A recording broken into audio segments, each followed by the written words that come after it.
Good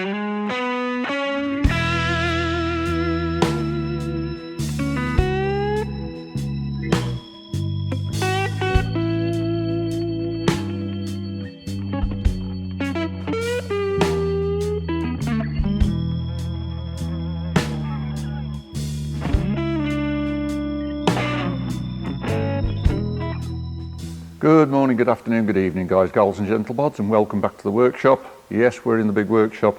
I'm going to have another go at this engine block, converting it from a transverse A-series to an inline A-series.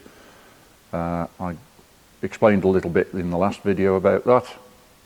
I've got the tools, I've got the various bits that I need now, so I'll reposition the camera without further ado and we'll get stuck in. Right. So as I explained last time, I drilled and tapped those 3 holes for the top horseshoe for the oil scroll system. I've drilled and reamed that hole for that dowel. I drilled and reamed that hole for the dowel there. I need to make a slightly longer dowel because I drilled a little bit too deep and the dowel goes in a little bit too far. So I could pack behind it, but it'd be just as easy to machine up a new dowel. So that's not difficult. I've positioned and centre popped for the 4 holes that have got to be drilled and tapped around the oil pump area. And the only other item that I've got to deal with, oh no, I've done one other. I've drilled and tapped 2 more holes in the bottom face of the block for the sump. They aren't there on the transverse, they do need to be there for the inline for the sump. And the only other thing I've got to do is now tap the oil pickup hole to 5/8 BSP. Thanks very much to MED from Lutterworth for the information. Very graciously helped me out to let me know what size it is. It's 5/8 BSP. So I've drilled that out to 20.75mm, which is the tapping size for 5/8 BSP. Hopefully I've got the depth right to accommodate the pipe, the pickup pipe. Now unfortunately, because of the size of this tap, I haven't got a tap wrench that fits it, but a 15mm spanner is a good fit. So I've made a start. I have started it. I just want to get it started in and then I can tap it in further. Right, that's it, we're all the way there now. Now when you're tapping cast iron, you don't need to add any lubricant, any tapping grease or oil, because cast iron has free graphite within it, which is a good lubricant. So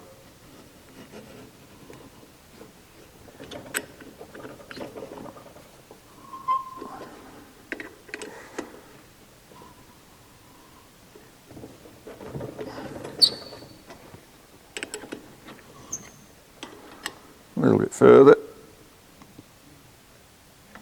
That feels like it's bottoming.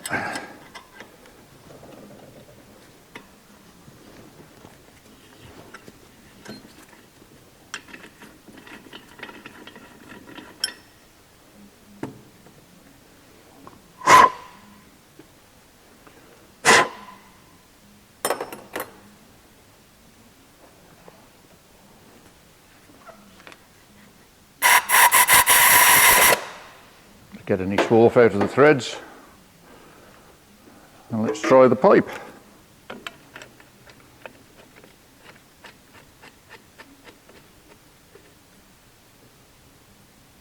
That feels rather good.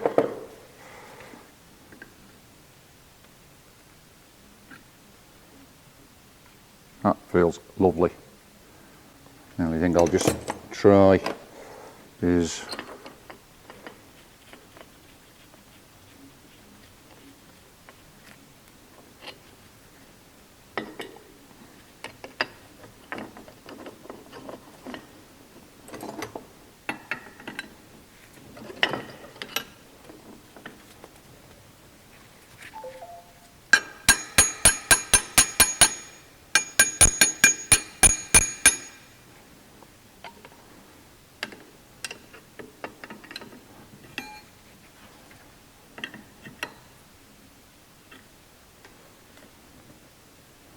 Yep, that'll line up nicely.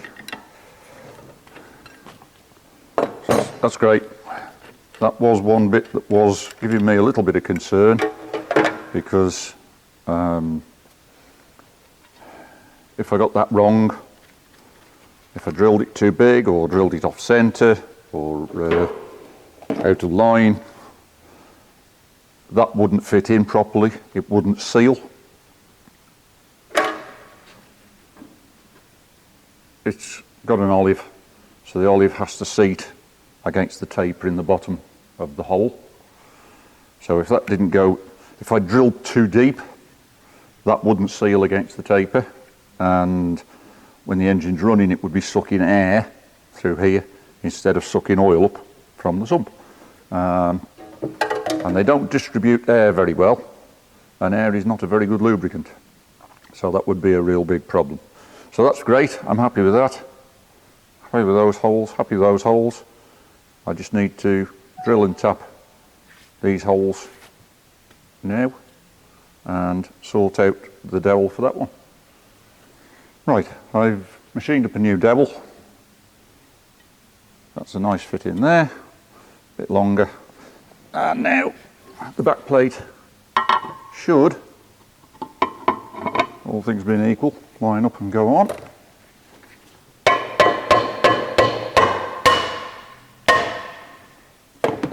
That's perfect.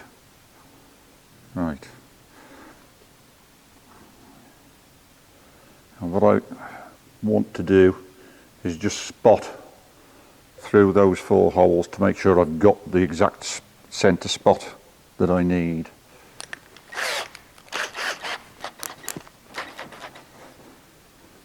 Right.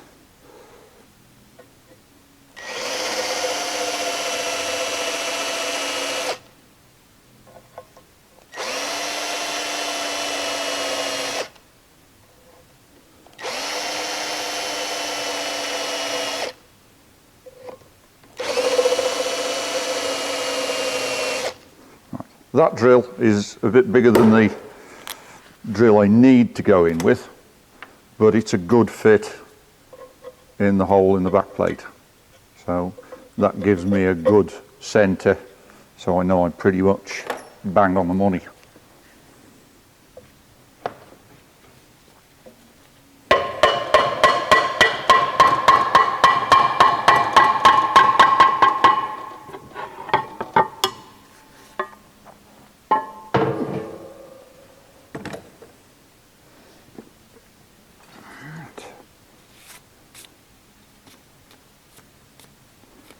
And they were spot on. Right. I've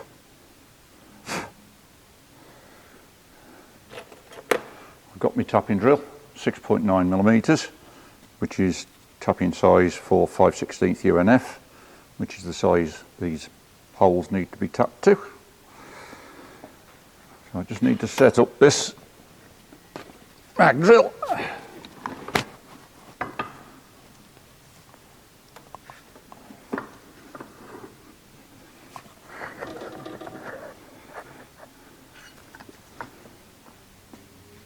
So I clamped the alloy box section to the block.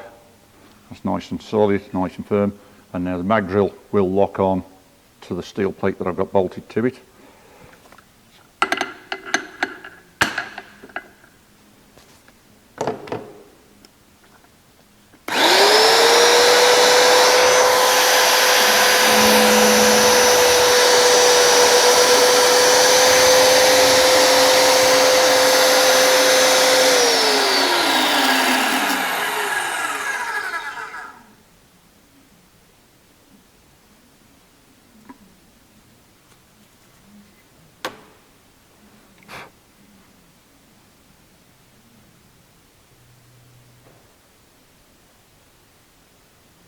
Yeah, that should do. Right, reposition, drill and tap the others. Right, last one. This may look a bit Heath Robinson, but it is working. So I've got the aluminium block clamped down at both ends now, and I've got a 10mm thick steel plate bolted to the top of it, so it's pretty solid, it's not going anywhere.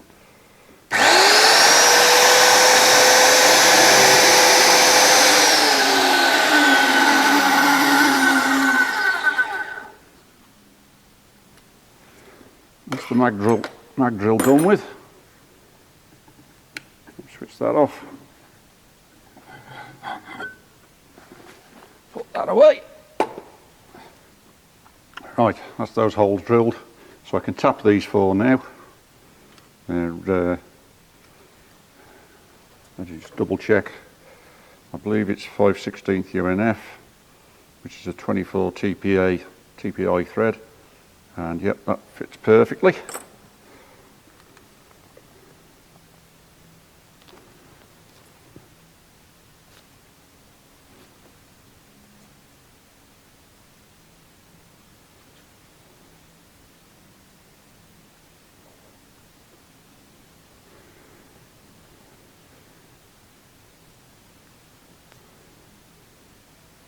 In an ideal world, all of this drilling and tapping would have been done on a big pillar drill, because that way I could ensure that the holes are absolutely square to the face of the block and the tap would go in square. Unfortunately, I don't have a big pillar drill. What I have is what you've seen, which is the alloy box section with a piece of plate bolted to it and a mag drill. So the holes are as square as I can realistically get them, and I've tapped enough holes over the years that I'm pretty confident I can tap them straight, hopefully without breaking the tap, because that would be a disaster.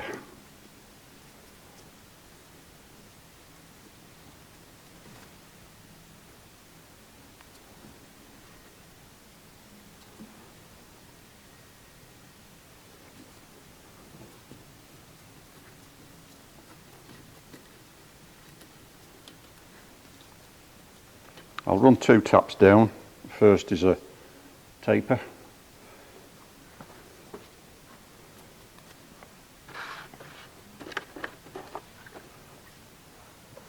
Followed by, it's actually a second tap. There's usually 3 taps to a set. First, second and third, or taper, second and plug. If you can see that, there's still a bit of taper to the ends of the threads, which makes it a second cut. A plug tap, the threads are full all the way to the end. So when you're tapping a blind hole such as this with a plug tap or a final tap, you can make sure that you've got the threads cut all the way to the bottom of the hole. I think in this instance though, a first and a second should be adequate.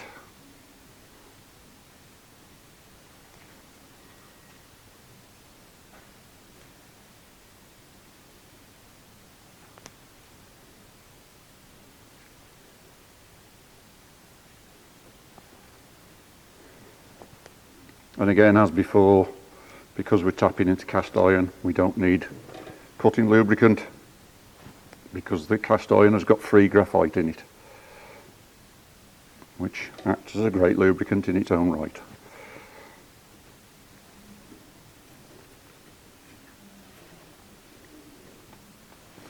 Right. That's the last blind hole being tapped. Very much a question of feel. Yeah. You feel when it's going really tight, and that's at the bottom.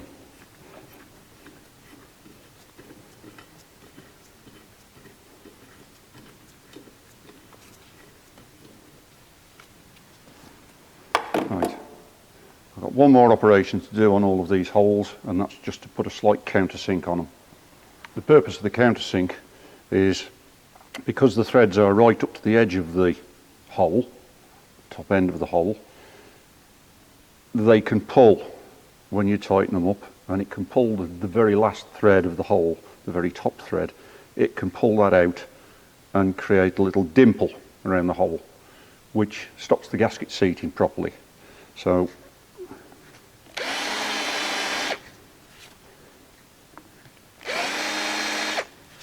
just a little countersink.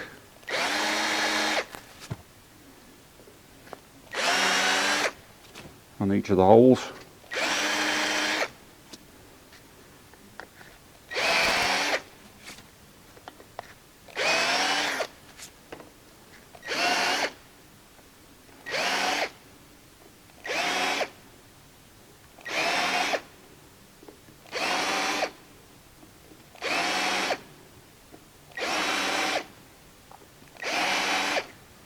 would just stop that happening.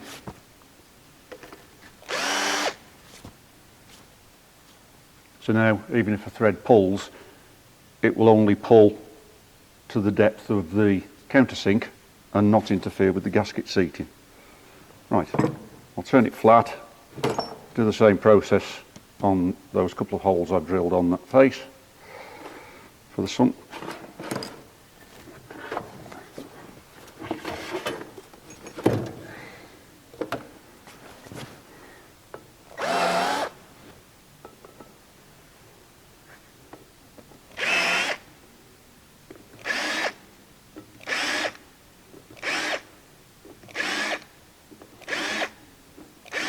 The original sump holes are actually all countersunk slightly, so they're fine. So I've just gone around them. I've got one more hole to drill and tap, which is in the centre main bearing cap.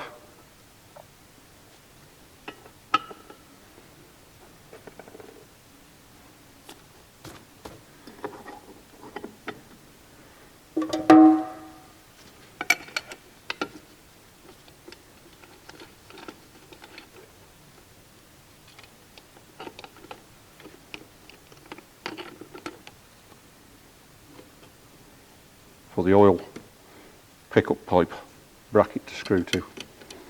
I'll get that in position.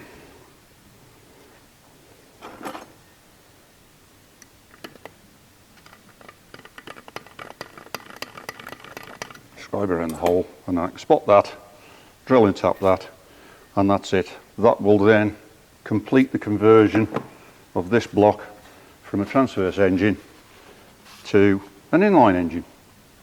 Right, so that concludes the conversion of the cylinder block from a transverse engine to an inline engine. All of the holes are drilled, reamed, drilled, tapped, countersunk, and that is now ready to go. But what I need to do before I start building it is give it a thorough clean. So that'll be my next task, and then I can get it on the engine stand and start putting it together. So that'll do for this video. Thank you for watching. I hope you found it interesting, maybe informative. Thanks to MED for the information they've given me. MED was the company I bought the straight cut gear set from for the gearbox conversion. That's another video that will be completed soon, hopefully. I think I managed to engineer a solution to it. We shall see. But in the meantime, all that remains to say is thanks for watching, and I'll see you in the next video.